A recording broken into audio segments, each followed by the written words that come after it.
بسم اللہ الرحمن الرحیم بل يريد الإنسان ليفجر أمامه يسأل أيان يوم القيامة بلکہ انسان چاہتا ہے کہ مستقبل میں برائی کرتا جائے، وہ پوچھتا ہے قیامت کا دن کب آئے گا۔ آیت نمبر 5 کے الفاظ کے معانی ہم نے بیان کر دیے تھے۔ بل يريد الإنسان ليفجر أمامه، یہ قیامت کو جھٹلانے کی جو بحث ہے یہ اصل مسئلہ نہیں ہے، بلکہ اصل مسئلہ یہ ہے کہ انسان چاہتا ہے کہ اس کی خواہشوں میں، خواہشات کے راستے میں جو بھی رکاوٹ آئے اسے پھاڑ دے، اسے ہٹا دے، اور اپنی برائیوں کو، اپنی اللہ کی نافرمانیوں کو جس میں اسے لذت محسوس ہوتی ہے اسے انجام دیتا رہے۔ بہت سارے خدا کے دین کی باتوں کو مذاق بنانے والے اور بجائے طلب ہدایت اور طلب حقیقت کے الٹے سیدھے سوالات کرنے والے، وہ بھی اگر غور کریں اپنے دل کے اندر کہ اتنی سخت ضد کا سبب کیا ہے، جبکہ یہ اتنی بڑی کائنات، اس کا اتنا پیچیدہ نظام جس کو انسان اتنی ترقی کے باوجود ابھی سمجھ بھی نہیں پایا، بہت تھوڑا سمجھا ہے، بہت تھوڑا کشف کر پایا انسان، اور بہت زیادہ چیزیں، بے شمار چیزیں انسان ابھی تک ان سے جاہل ہے۔ تو اتنی ترقی کا دعویٰ کرنے کے باوجود جو انسان اس کائنات کی پیچیدگیوں کو ابھی سمجھ بھی نہیں پایا صحیح طرح، اس کو تو چاہیے کہ اس کو سمجھنے پہ وہ زور لگائے جو خدا کے اور خدا کی باتوں کے انکار پر زور لگانے پہ تل جاتا ہے۔ یہ کیوں تل جاتا ہے؟ اپنی مرضی کرنا چاہتا ہے، اپنی خواہشات کو پوری کرنا چاہتا ہے، اور جب وہ خواہشات کو پورا کرنے میں اسے اللہ کی باتیں، آیات قرآن، انبیاء کی باتیں اسے رکاوٹ لگتی ہے تو پھر وہ بہانے تراشتا ہے، اپنی عقل کے گھوڑے دوڑاتا ہے، اور شیطان بھی پھر اپنے وسوسے اس کے افکار میں شامل کر دیتا ہے۔ جیسا کہ قرآن مجید نے فرمایا ان الشیاطین لیوحون الی اولیائہم لیجادلوکم، کہ یقیناً شیاطین بھی اپنے اولیاء یعنی اپنے دوستوں، قریبیوں کی طرف وحی کرتے ہیں۔ وحی یعنی خفیہ پیغام، وہ بھی خفیہ طریقے سے انہیں پیغامات بھیجتے ہیں، جسے شیطانی وسوسہ بھی کہا جا سکتا ہے۔ وہ بھیجتے ہیں تاکہ وہ تم سے یعنی ایمان والوں سے جدال کریں، بحث کریں، مباحثہ کریں،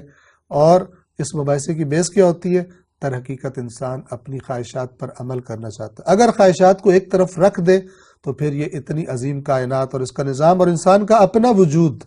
اس کے اپنے وجود کی حرکت، دل اپنا کام کر رہا ہے، انسان کے پھیپھڑے اپنا کام کر رہے ہیں، کروڑوں رگوں میں ہر وقت انسان کے خون دوڑ رہا ہے، خود ہی وہ خون فلٹر ہو رہا ہے ایک چیز کے ذریعے جسے ہم دل کہتے ہیں، قلب کہتے ہیں، اور پتہ نہیں کتنے نظام انسان، میں جو آپ کے سامنے بیٹھ کے بات کر رہا ہوں، ہزاروں، لاکھوں، کروڑوں، اربوں چیزیں وہ مل کر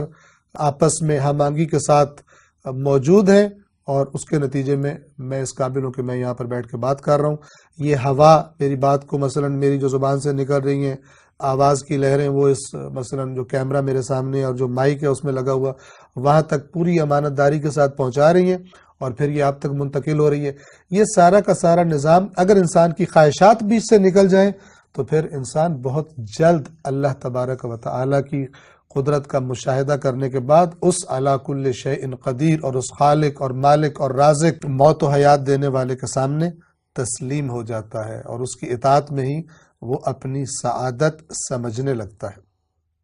اور پھر وہ قیامت کا انکار نہیں کرتا۔ قیامت کا انکار در حقیقت اس کا رابطہ انسان کے اپنی خواہشات پر عمل کرنے کے ساتھ، توجہ فرمائیں، بلکہ انسان چاہتا ہے کہ مستقبل میں برائیاں کرتا رہے، لہٰذا وہ قیامت کو جھٹلاتا ہے۔ اصل مسئلہ یہ ہے، جھٹلاتا کہ کیا کہتا ہے؟ یسأل ایان یوم القیامہ، سوال کرتا ہے قیامت کب آئے گی۔ یہ سوال اصل میں پوچھنے کے لیے نہیں ہوتا،